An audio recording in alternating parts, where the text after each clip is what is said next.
Jonathan Shawcross, Stretty News TV. I'm joined today by Manchester United alumnus 2002 to I think officially it was 2008 when you finally signed for Stoke. But Ryan Shawcross, first of all, Ryan, how are we doing today? Yeah, very good.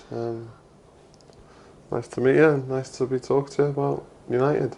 Yeah, I mean, before we sort of get into your days there as a trainee, you were born, I believe, you were raised in Wales, but you were born in Chester, Cheshire, is that right? I was born in Chester and raised in Wales, just over the border, until I was about 14, 15, then moved up to Manchester to join the academy. Yeah, I suppose the natural question is, you know, Chester, Cheshire is on the sort of border of Greater Manchester. Were your family Reds? Were you brought up a Red? My mum and dad never liked football, but as soon as I was 4 or 5, I got the bug and started supporting United and got the first United kit when I was about 5, and then ever since then supported United throughout my life. Right, lovely. So there was no sort of family dilemmas in terms of City fans in the family and you playing for United? No one in my family likes football apart from me, which is strange, but I've been a Red since I was a young kid. And do you remember, you say you got your first kit 4 or 5, so what sort of era was that? Obviously you were born in... It was the just late Eric Cantona's, and Roy Keane was the main player, Beckham and all the 92 class were coming through, and that's when I started watching them, and obviously I watched them through the glory years where we were winning a lot of trophies. So were they your, sort of growing up as a kid, being a United fan, were they your heroes in inverted commas, sort of ones you looked up to? Yeah, especially the likes of, I love Roy Keane when I was growing up. I loved the way he played, his attitude, and obviously you had Paul Scholes next to him, who I think was an underrated player throughout his career, and it's only once he retired everyone realised how good he was. And did you ever I mean, you say your family weren't necessarily interested in football, but did you get to go and support them? Did you go to Old Trafford, get to the ground? No, I remember for my 10th birthday, I went to visit the museum, went around it, and then once I joined the academy, we started getting tickets to go to the games, which was brilliant. Yeah. So from about 10 to 18, I went to most home games, which was really good. Fantastic, right? So, just in terms of the time frame of you being at the club as a trainee, it says that I sort of saw that it was 2002 to 2006 that you represented the youth sides, but did you actually join before that? I think it was about 99 or 98. I joined the academy. I was about 9, 10, and I stayed for, I think it was about 10 years before I left. It was a brilliant time in my life, a brilliant time in my career. It was something that I really enjoyed. And so when you look back on that, who were the players that were coming through at the same time as yourself that you looked to, that you thought were almost, I know there's no guarantees at that age, but that you thought were a cut above almost, that were going to make it in the first team? When I was just coming and joining the likes of Higginbottom, Ronnie Walworth, I think they just come back from Antwerp, and they were just getting into the first team. So obviously they were people you looked up to, lads that were breaking in. And then in my team we had Fraser Campbell and Johnny Evans and Darren Gibson joined a bit later on. And then later on, PK and Rossi joined us in the youth team. So throughout my youth team days, we had a really good team. And like you say, you were a fan from a young age, 4 or 5. Then you signed for United and you start playing around sort of the 2002, 2006 mark in the sort of youth teams and the reserve side. Was it a dream come true then to sort of represent that club that you did support growing up? Yeah, it was brilliant because I only started playing football when I was about 8, so I only had a year of playing football when I joined Man United. So it was a whirlwind year or so, but I thoroughly enjoyed it, and to be playing at one of the greatest teams in the world, it was fantastic. And obviously the boss was always in and around the place, so to see such a prominent figure like him coming down to watch was brilliant. And you played football for 1 year, and then you get spotted by United. Did coaches immediately when you started playing the game, like sort of almost affirm to you that you had an ability there was something there? Yeah, I knew. I played training for a couple of months with my local team, and I knew I was one of the better players. So I knew And the main thing was enjoying it. At that age, you don't think anything other than enjoying what you're doing. And once I was spotted, I went up there and it was a whole other level. And but once again, I really enjoyed it and moved on from there. And it was just a fantastic time. And what specifically, before going on to talk about the couple of sort of first team appearances that you made, what specifically do you recall from your time in and around the youth team setup in terms of, I mean, I believe it was it 2007 when you made the 2 substitute appearances in the League Cup. What is it that you remember before then in terms of maybe specific experiences growing up at the club? It was just how lucky we were to be at I think everyone knows it used to be the best academy in the world. If you want the chance to get into a Premier League first team, the best place to be was Man United. So everyone knew that if you went there, the boss will eventually give you a chance if you're good enough, and it proves in the end that I did get a chance. But for an upbringing for a youth team player, it's the best place to be. And in terms, I believe it was the 2005-06 season when the reserve team won the youth team treble. What was it that you remembered from that experience, and did that instill you a belief that you would go on maybe to make more of a definitive impact in the first team? I was never sure if I was good enough to get into the Man United first team, but the upbringing you get at Man United is to always be winning and playing good football. So that instilled into me the way the manager wanted us to play, and it's a perfect upbringing for a young player like myself to go on to have a career, and like many others who've maybe not made the grade at United but have gone on to have successful careers. It's just from the mentality and the upbringing of the club, all coming from the manager. Yeah, and just moving on now to those couple of first team appearances. I believe they were both substitute appearances in the League Cup. Was it Crewe and Southend away maybe? Yeah. Was it both of those? What do you recall about when you did finally get that call up to the first team, and maybe being given the call up by Sir Alex as well? Yeah, it was brilliant. I don't think I was anywhere near ready for first team football. I'd been on loan at Antwerp. No, I think it was before I went on loan to Antwerp, so I hadn't played professional football, so I was miles off being anywhere near the first team. But I think obviously they must have seen something to give me maybe. I think I got 10 minutes in each game, but it was a brilliant experience, and something I'll never forget. And to play with some of the players, I think Ronaldo was on the pitch, Rooney was on the pitch at Southend, so it was a brilliant experience and something I'll never forget. But I don't think I was ever ready to be a United player at that time. From your time in and around training with the first team as well, who were the players? I'm pretty sure I know you're going to say here, because most ex-United players that I ever talked to always pinpoint Paul Scholes as just cut above in terms of just training as well. Who were the players that really stood out to you when you trained alongside them? Roy Keane was just left, so I trained with him a couple of times. He was obviously a fierce character and someone that wanted the best from everyone at all times, so it was quite intimidating training with him. Obviously Scholes, with the talent he had, everyone knew that he was one of the better players, but Ronaldo was a bit younger at that age. I think he was probably 21, 22, but you could see his class, and you could see he was going to go on to be, like he is now, one of the world's best players. The squad was full of international players and world-class players, and it was just a joy to train with them because it's such a high standard.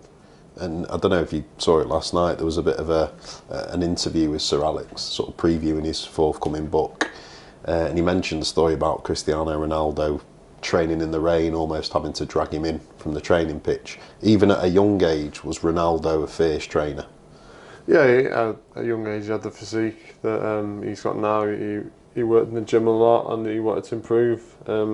He got a bit of stick when he first came over to England he was a bit flamboyant. He dived a bit too much, but he soon toughened up and soon was scoring the goals. But you could see the talent, and I think everyone knew he was going to go on to be one of the world's best. And when you look back on it now, like you mentioned there, maybe you feel that you weren't 100% ready for that standard of football at the time when you got your first team opportunities. But you know, there was a wealth of world-class players really in your position, obviously starting with Rio and Nemanja, but then to supplement them you had the likes of Silvestre and Wesley Brown, Gerard Piqué, as you mentioned, coming through. When you look back, is it a source of frustration that maybe you weren't given a few more opportunities, or do you understand really when you look back on it? No, I understand fully. At the time I wasn't good enough.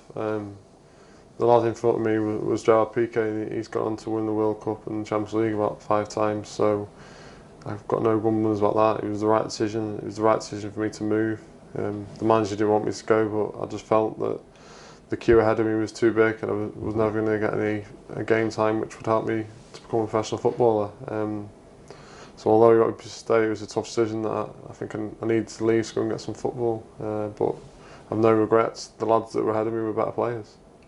And then you alluded to it there, the manager didn't want you to go. So when you expressed that desire to leave and you explained yourself to Sir Alex, did he understand, or was he almost unwilling in a way to let you go without a fight? No, he wasn't happy. We had a quite heated discussion about me. I wanted to leave, he wanted me to stay. But in the end, I think he knew it was the right decision. It was the right decision for me. They got a decent amount of money considering how young I was, and then I came to Stoke, and the rest is history, really. Yeah, well, I think Sir Alex's reluctance to let you go is probably vindicated now, and you see obviously what you've gone on to achieve and how established you've become since leaving United as well. So maybe he had a bit of foresight there, not wanting you to leave. Yeah, it was nice to be wanted, but it was a case of I couldn't see my opportunities coming as quickly as I'd like. So it was a decision. It was a tough decision. It was obviously when a manager of his stature says he wants you to stay, it's tough to say no. But at the time, I thought it was the right decision to move on and get some football. Yeah, and obviously he's widely regarded as one of the greatest managers of all time. What are your abiding memories of, I know you only played a small amount of pitch time under him, but your abiding memories of being around Sir Alex? The main memory I have is we playing youth team games, losing, and all being dragged into his office, and him losing his head at us because we lost. Something that shouldn't really have bothered him, but because he cared about the club and cared about how the youth team were doing, he really wanted us to win. So it instilled a winning mentality that most of the lads kept throughout their career. But he was driven for everyone to win and everyone to be successful at the club, and if you weren't doing that, then he wasn't happy. Right, was that a general team hairdryer treatment, was it? Yeah, if you were performing it from 16 onwards, he'd know. Right. He'd know about what you were up to the night before. He was brilliant. He knew your mum and dad's names. He knew where you were from. These kind of things he didn't need to do, but he did, just makes you feel welcome and makes you wanted. But you knew you need to perform, otherwise you'd have the boss on your back. Right, yeah. And I wanted to ask as well, in terms of, like I mentioned before there, arguably two of the greatest centre backs to have played in the Premiership era, certainly as a partnership as well, Rio and Nemanja. When you're training alongside players like that, were they the sort of players, looking at yourself coming up through the ranks, were they willing to impart knowledge, and did you absorb a lot learning from them? I don't think it was so much talking to it, it was more just watching them. Them two were probably in the prime of their career at that time, and as a partnership, just to watch them train and play matches was brilliant, and I learned a lot off both of them. And you look at aspects of the game you try and take into yours, and them two being probably the best partnership in the world at the time, it was brilliant to be able to take the knowledge from them and hopefully add it to your game. Yeah, and in terms of the reserve side as well, which was the centre back alongside whom you played the most and who you enjoyed playing alongside the most? I played a lot with Johnny Evans, who's gone on to have a really good career, and PK came in and out. Obviously he was with the first team a lot, so it was us three fighting for the spot. Obviously we've all gone on to have good careers. Obviously PK has an amazing career, won a lot of titles, but it was a good team to be around, and there's some good partnerships there. Was PK, he was young then and physically maybe not quite the sort of specimen that he's gone on to become as well. He's quite sort of obviously got a presence now as well. Did you see something in him at the time that led you to believe that he would go on to either become a first team United player or go elsewhere and become an established player? Yeah, straight away you've seen that he had a technical ability. He was brilliant at bringing the ball out from the back. He probably lacked a bit the physical attributes you need for the Premier League, so it probably suited him going back to Spain. But if you look at his record, you can't argue he's gone on to be one of the best defenders ever. So it was fantastic to play with him, and I learnt a lot from him. But from a young age, you could see he was going to be a top player. Yeah, and obviously I got in contact with you through Danny Pugh, a lad that you train with at United. Which other players have you forged a relationship with that have endured beyond your time there? I speak to Danny Higginbottom quite a lot. I see Pewey once a month. We're good friends. Our wives are good friends. I speak to Fraser Campbell every now and again. Yeah. But it was a brilliant community, football community to be in it, and they're all good lads at United. You wouldn't be there if you weren't. So whenever you see them, it's very pleasant, and you get on well with most lads. So it's brilliant to be a part of, and it continues to go on throughout your life. And what you're making of Danny Higginbottom's sort of delving into the world of media? Seems to be doing very well. He's done absolutely brilliant. I hear him a lot now because he's on a lot of different programmes, but he's got some really good views, and he puts it across in the right way, and he's gone on to have a brilliant media career. Yeah. And I wanted to ask as well, obviously, so you leave United to come and join Stoke, and subsequently the club gets promoted, you sign on permanently for a deal that I believe was to be worth 2 million in the end, ultimately. You seem like a modest guy, so you're probably not going to, sort of blow your own trumpet in this regard, but you must see that you've obviously contributed to the club's success since you've arrived here. Yeah, it's been a brilliant time for the club and a brilliant time for me. We seem to have both aligned and both progressed really well over the last 8-9 years, and the club have done brilliant, and they're backed by a brilliant chairman. He's put a lot of money into the club and kept it on sound footing, and every year we progressed, and at the moment with the gaffer it looks like we're going to progress again, but it's all set from the owner who I've got a great relationship with, and we've brought some fantastic players in, so hopefully we can continue our brilliant progress. Yeah. I was going to say, what are your favourites, so since leaving United, in terms of playing against United since being at Stoke? What are the games that stick out to you? The two, we lost 5-0 at Old Trafford, and Ronaldo I think got 4.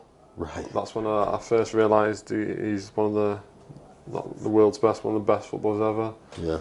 And then I scored against United last year, which was nice for me. We got a 1-1 draw. I think Falcao scored for them. It was the first points we ever took off him, so it's nice to take some points off him. Yeah, and that different perspective you have as a player playing against players as opposed to with them. Who are the players that particularly impress you when United have come to Stoke, or vice versa, you've gone to Old Trafford? Ronaldo when he was still there, and then Vidic, because not many people like coming to Stoke. It's a tough place to come, and he absolutely loved it. He was heading everything out. Yeah. It was a perfect game that suited it, all his attributes, and I think he relished in it.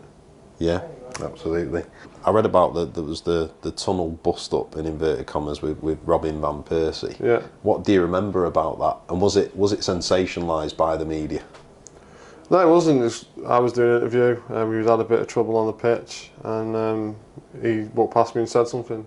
That was it, and I just said, if you're going to say something, say it to my face, not whisper it. And because I was doing an interview, there was obviously 10 media guys there, so it's not the best place to do it. And obviously it's blown out of all proportions. It was a nothing thing. It was just something that footballers, every now and again happens, where they clash, don't like each other, and it ends there really. So it was a verbal altercation rather than actually coming to any sort of physical. Yeah. I don't like people saying things when I'm got my back turned and whispering things. So I just asked him to repeat it, and he's walked off, and that's where it ended. Yeah, I mean, obviously you're wholehearted player, combative player, and Van Persie always seemed that type of player who would never back down on the pitch. Did it stem from just the fact that you're both uber competitive during the game? Yeah, probably. It's a men's game, so it's not always going to be nice. I think it just spilled off to the pitch, but it was nothing really happened. Yeah. Last question. With regards to a question I ask a lot of the ex-players as well, with regards to your initiation, do you remember the initiation process you had at Old Trafford? Yeah, there was quite a couple. When you went away with the older lads, so if you were 16, you went away with the youth team, you had to to sing a song, and then again when you joined as a youth team player, you had this thing called fun and games where you had to go in and entertain the first team. Yeah. And then again, the first Christmas meal night out, you had to make a speech or sing a song. So it's not very nice, but something that most footballers have done in their career. Was it a song that you were able to choose, or was it given to you? I think I had to make a speech, which is even worse and harder to do. Yeah, it wasn't very nice. Something that I tried to forget about. A speech? What, off the cuff? Yeah. So I'm not the greatest at the best of times at making speeches. So a 16-year-old spotty lad in front of all his idols, it was tough. But I got through it, and it is a brilliant place to be. And the lads they're always welcoming, and they are top lads. And just socially, is there anything that you remember? I don't know, like a funny story or a funny anecdote that you're even at liberty to disclose on camera? Just something that you remember amusing being around the club? Yeah, just the main funny point that we had was the Christmas dues. I remember we did a Christmas pantomime, and we did Van Nistelrooy with a horse head. Right. And he stormed out in the mood because he didn't like it. It was all light-hearted, but he really didn't like being. So the lads come with a Van Persie shirt, Van Nistelrooy shirt, and had a horse head on, and he just didn't like it at all. Right. Okay. That was brilliant. And it always ended up being a food fight. It was just one of the brilliant times as a youth team player where you could get the first team back. Right. Okay. Fantastic. Well, Ryan, really appreciate the time today, and yeah, thanks for talking to us. Pleasure. Cheers, Bob. Mate. Thank you very much.